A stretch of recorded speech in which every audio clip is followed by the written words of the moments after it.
அன்புள்ளம் கொண்ட அன்பர்கள் அனைவருக்கும் எனது பணிவான வணக்கங்கள். என்னோட பேர் அனந்த நாராயணன். நான் மன்னார்குடி கிட்ட இருக்கக்கூடிய பாமணி நாகநாத சுவாமி கோயில்ல பூஜை பண்றேன். கடந்த 20 வருஷமா நான் ஜோதிட ஜாதகங்கள் பார்த்துட்டு வந்துட்டு இருக்கேன். ஒவ்வொருத்தருடைய பிறப்பினுடைய ரகசியம், அதாவது எப்படின்னா நம்ம பிறக்கிறோம், ஆனா சமயங்கள்ல என்ன பண்ணணும் அப்படிங்கிறது நமக்கு தெரியல. நம்ம வாழ்க்கையினுடைய பாதை வாழ்க்கை பலவிதமான விசித்திரங்களை கொண்டது. பார்த்துங்க, இப்போ வேலைன்னு எடுத்துக்கிட்டோம்னா நல்ல திறமை இருக்கும், ஆனா வேலை பார்க்க மாட்டாங்க, இல்லை ஒரே இடத்துல வேலை பார்க்க மாட்டாங்க, வேலை மாறிக்கிட்டே இருப்பாங்க. அந்த அளவுக்கு திறமை இல்லாதவங்களா இருப்பாங்க, ஆனா அவங்க நல்ல பொசிஷன்ல இருப்பாங்க.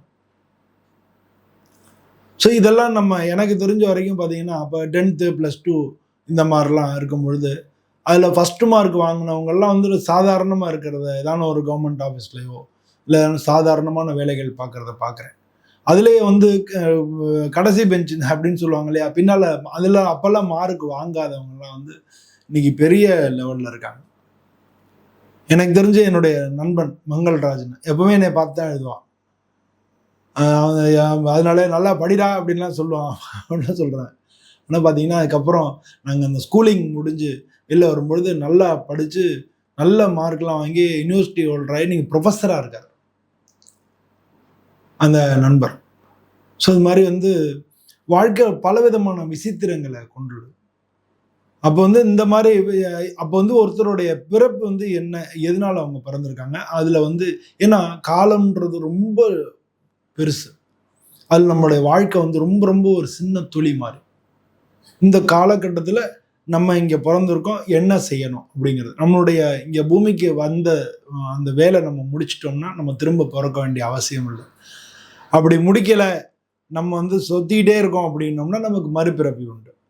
புனரபி மரணம் புனரபி ஜனனம் அப்படிங்கிறது. ஸோ அந்த மாதிரி நம்ம ஒருத்தருடைய ராசிக்கும் எந்த மாதிரியான ரகசியங்கள் அவங்களுடைய வாழ்க்கையில் இருக்க வாய்ப்பு இருக்கு அப்படிங்கிறது தான் இந்த வீடியோவில் விரிவாக பார்க்க போகிறோம். வாங்க நம்ம வீடியோக்குள்ளே போய் பார்க்கலாம். அன்புள்ளம் கொண்ட துளாராசி அன்பர்களே, துளாராசின்றது இந்த காலபுருஷ தத்துவத்தில் 7வது வீடாக இருக்குது. இந்த துளாராசிக்கு அதிபதி சுக்கிரன்.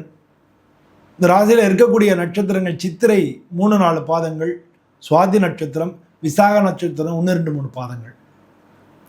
அப்போ இந்த ராசியை பொறுத்தவரை சுக்கிரனுக்கும் செவ்வாய்க்கும் உள்ள தொடர்புகள், சுக்கிரனுக்கும் ராகுக்கும் உள்ள தொடர்புகள், சுக்கிரனுக்கும் குருவுக்கும் உள்ள தொடர்புகள், இதெல்லாம் தான் இந்த ராசியை நம்ம எப்படி இருக்குது அப்படின்றத பார்க்கணும். இன்னொன்று முக்கியமான விஷயம் என்னென்னா, இந்த ராசியை பொறுத்தளவில் சனி பகவான் யோகக்காரகன். இந்த ராசியில சனி பகவான் உச்சமடைகிறார். அதனால சனி இந்த ராசியை பொறுத்தளவில் யோகக்காரகனாக இருக்கார்.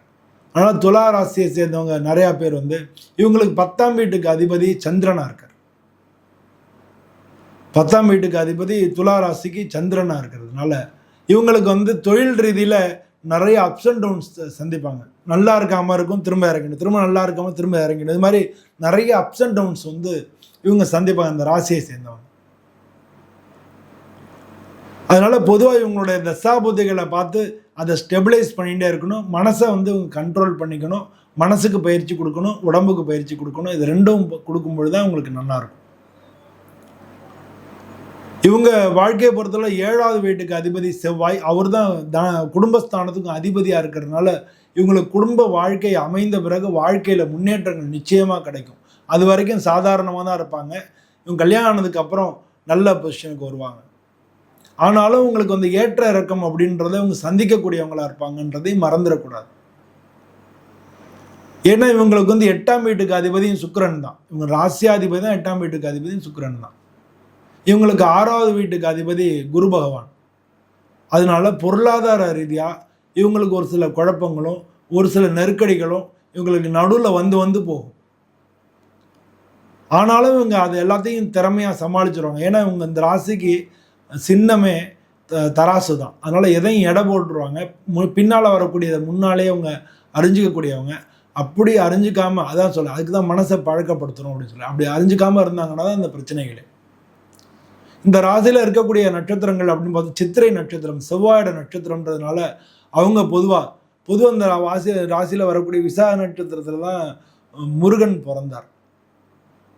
அதனால பொதுவாக வந்து இந்த ராசியில் உள்ளவங்க முருகனை வணங்கும் பொழுது மிக நல்ல பலன்களை அடைய முடியும். அதுவும் சித்திரை நட்சத்திரக்காரங்க வந்து முருகனை வணங்குறது ரொம்ப ரொம்ப நல்லது. அவங்க அதுவும் திருப்பரங்குன்றம், இந்த திருப்பரங்குன்றம் முருகனை வணங்கும் பொழுது அவங்களுக்கு ரொம்ப ரொம்ப நல்லா இருக்கும். வள்ளி தெய்வானையோட இருக்கக்கூடிய முருகனை வணங்கினாங்கன்னா நல்லது. அது பொதுவாக பக்கத்தில் இருக்கக்கூடிய சிவன் கோயிலில் சுப்பிரமணியர்னு இருப்பார். சூன்னா மங்களம், மன்யர்னா தருபவர், சுப்பிரமணியர்னா மங்களங்களை தருபவர்னு அர்த்தம். அதனால மங்களன் சொல்லக்கூடிய செவ்வாய்க்கு அதிபதியாக இருக்கிறதுனால, அதுவும் வள்ளி தெய்வானையோட முழுமையா முருகன் அங்கே இருக்கிறதுனால, கூடவே வேலையும் அம்பாள்கிட்டேருந்து கிடைச்ச வேலையும் வச்சிருக்கிறதுனால, வேலுண்டு வினை இல்லைன்னு பேசுவாங்க. வினைனா நம்ம கர்மா, வினைனா நம்ம கர்மான்னு சொல்லுவோம் இல்லையா, அதான். அப்போ அந்த கர்மனால வரக்கூடிய பிரச்சனைகள் வந்து அந்த வேலை தரிசனம் பண்ணாலே இல்லாமல் போயிடும். அதனால வேலுண்டு வினை இல்லை அப்படிங்கிறோம். அதனால அது மாதிரி தரிசனம் பண்ணிக்கிறது இவங்களுக்கு வந்து மிக நல்ல பலன்களை கொடுக்கும், முக்கியமாக சித்திரை நட்சத்திரக்காரங்களுக்கு. அதே மாதிரி இதில் வரக்கூடிய சுவாதி நட்சத்திரக்காரங்க வந்து சிவபெருமானை வணங்குறது, பிரதோஷத்துக்கு விடாமல் சிவபெருமானை வணங்குறது ரொம்ப ரொம்ப நல்லது. அது மாதிரி ஒரு பிரதோஷம் விடாமல் அவங்க போயிட்டே வந்தாங்கன்னாலோ, இல்லை குரு பகவானை வியாழக்கிழமை குரு பகவானை வழிபட்டு வந்தாலோ, இவங்களுக்கு வந்து வாழ்க்கையில் எல்லாமே சக்ஸஸ் நோக்கி இவங்களுடைய வாழ்க்கை பாதை மாறிடும். நல்லா டெவலப்மெண்ட்டு, நல்ல சக்ஸஸ் நோக்கி இவங்க போக ஆரம்பிச்சிருவாங்க. அதே மாதிரி இந்த ராசியில் இருக்கக்கூடிய இன்னொரு நட்சத்திரம் விசாக நட்சத்திரம். விசாகம் முருகனுடைய நட்சத்திரம் அப்படின்றதுனால அவங்களும் முருகப்பெருமானை வணங்குறது தான் நல்லது. அவங்க அதுவும் இந்த விசாக நட்சத்திரக்காரங்க திருச்செந்தூர் முருகனை போய் வணங்குறது மிக மிக நல்ல பலன்களை அவங்கள தேடி கொண்டு வந்து கொடுக்கும். ஸோ இது மாதிரி நீங்கள் வந்து சுவாமியை வணங்கிண்டு உங்களுடைய வாழ்க்கை வந்து கண்டிப்பாக துளாராசிக்காரங்களுக்கு நல்லா இருக்கும். ஏன்னா வந்து 2-7க்கு அதிபதி செவ்வாய். செவ்வாய் உங்கள் ஜாதகத்தில் நல்லா இருந்தாங்கன்னா ரொம்ப நல்லா இருக்கும். அப்படி இல்லாத பட்சத்தில் நீங்கள் முருகனை வணங்கினீங்கன்னா போருமானது. குரு பகவானை வணங்குறது பொதுவாகவே உங்களுக்கு என்ன, குரு 3-6க்கு அதிபதியாக இருக்கார். அதனால் எதிர்ப்புகள் வந்து அப்போ தான் அவங்க ஜெயிக்க முடியும். அதனால் தடைகளை நீக்கி உங்கள் வாழ்க்கையில் நல்ல பாதையில் போனால் குரு பகவானையும் வணங்க வேண்டியது ரொம்ப முக்கியமாக இருக்குது.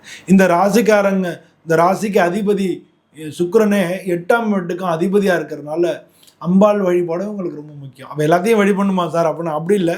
இவங்களுக்கு வந்து வருஷத்துக்கு ஒரு தடவை அந்த முருகன் கோயிலுக்கு போகிறது, பக்கத்தில் இருக்கக்கூடிய சிவன் கோயில் எங்கன்னா குரு பகவானை வணங்குறது, அம்பாளுக்கு வந்து பௌர்ணமிக்கு அபிஷேகம் பண்ணுறது, இந்த மாதிரிலாம் இவங்களுடைய வசதிக்கு தகுந்த மாதிரி எப்படி பண்ண முடியுமோ அது மாதிரி பண்ணிக்கிட்டாங்கனாலே போகிறோம். இவங்களுக்கு வாழ்க்கை மிக நல்ல முறையில் இருக்கும். இப்போ இது வரைக்கும் இந்த நம்ம வீடியோவில் சொன்ன விஷயங்கள் எல்லாமே பொதுவான விஷயங்கள். இந்த ராசி அனைத்து பேருக்கும், ஒரு ராசின்னு எடுத்துட்டோம்னா அதில் சின்ன வயசுலையும் இருக்கலாம், நடுத்தர வயசுலையும் இருக்கலாம், மாணவ பருவத்திலையும் இருக்கலாம், வயசானவங்களாகவும் இருக்கலாம். ஸோ இது மாதிரி வந்து எல்லாருக்கும் இது ஒரே மாதிரி இருக்குமானா இல்லை, அவங்களுடைய தசாபுத்தி பொறுத்தளவில் மாறும். அப்போ வந்து உங்களுடைய ஜாதகத்தில் எந்த சுச்சுவேஷன், எந்தெந்த கிரகங்களுக்கு என்ன சுச்சுவேஷன் இருக்குது அப்படின்றத பார்த்துட்டு இந்த பலன்களையும் சேர்த்து வச்சு நீங்கள் பார்த்தீங்கன்னா தான் உங்களுக்கு முழுமையாக புரியும். எப்போ பார்த்தாலும் நம்ம ஜாதகத்தை தூக்கி பார்க்கணும் அப்படின்னு அவசியம் இல்லை. முக்கியமான காரியங்கள், படிப்பு, வேலை, கல்யாணம், இந்த மாதிரியான விஷயங்கள், வீடு வாங்குறது, ஒரு வண்டி வாங்குறது, இந்த மாதிரியான விஷயங்கள் எல்லாமே நம்ம செய்யும் பொழுது நம்மளுடைய ஜாதகத்தை ஒரு தரம் பார்த்துக்கிறது நல்லது. உங்களுக்கு பக்கத்தில் இருக்கக்கூடிய ஜோதிடர்கள் இல்லை உங்களுடைய குடும்ப ஜோதிடர்கள் அவங்கள்ட்ட நீங்கள் கொண்டு போய் உங்கள் ஜாதகத்தை காமிச்சு பார்த்துட்டு இந்த பலன்களையும் நீங்கள் கேட்டு இது ரெண்டையும் சேர்த்து பார்த்தீங்கன்னா உங்களுக்கு ஓரளவு புரியும். அப்போ லைஃப் வந்து நீங்கள் அண்டர்ஸ்டாண்ட் பண்ணிட்டு நீங்கள் அதுக்கு தகுந்த மாதிரி வாழ்க்கையை அமைச்சிக்க முடியும். அப்படி யாருமே உங்களுக்கு ஜோதிடர் கிடைக்கலன்னா நீங்கள் என்னை தொடர்பு கொள்ளலாம். இதிலே என்னுடைய நம்பர் இருக்கும், நீங்கள் இந்த நம்பருக்கு என்னை தொடர்பு கொள்ளலாம். நம்ம உங்களுடைய ஜாதகத்தை பார்த்து உங்களுடைய பிறப்பில் என்னென்ன மாதிரியான விஷயங்கள் இருக்குது அப்படின்றத பார்த்து அதுக்கு தகுந்த மாதிரி என்ன பரிகாரம் பண்ணிக்கலாம் அப்படின்னு பார்த்து அந்த வாழ்க்கையை நம்ம சரியான பாதையில் வச்சு சரியான பாதையை நோக்கி நம்ம பயணம் செய்யலாம்.